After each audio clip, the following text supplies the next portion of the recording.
I don't know who needs to hear this, but sha. Iwo unonzoyedzoka utore juice rako rawakakanganwa.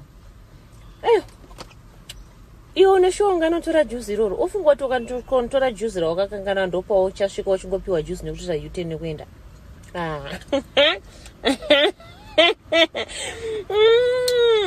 Ndopa unotanga wotanga kufunga kuti wadzokera murelationship.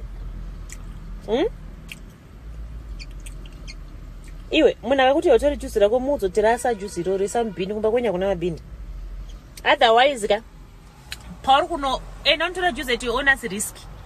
Otherwise pa unotora juice iroro wotongotora juice rako enda kumba kwenyu. That's it. Munhu ngaarase juice iroro raita seko ngaase mbini. Nai ngaise mbini ranyanya kudi juice sambini juice iroro.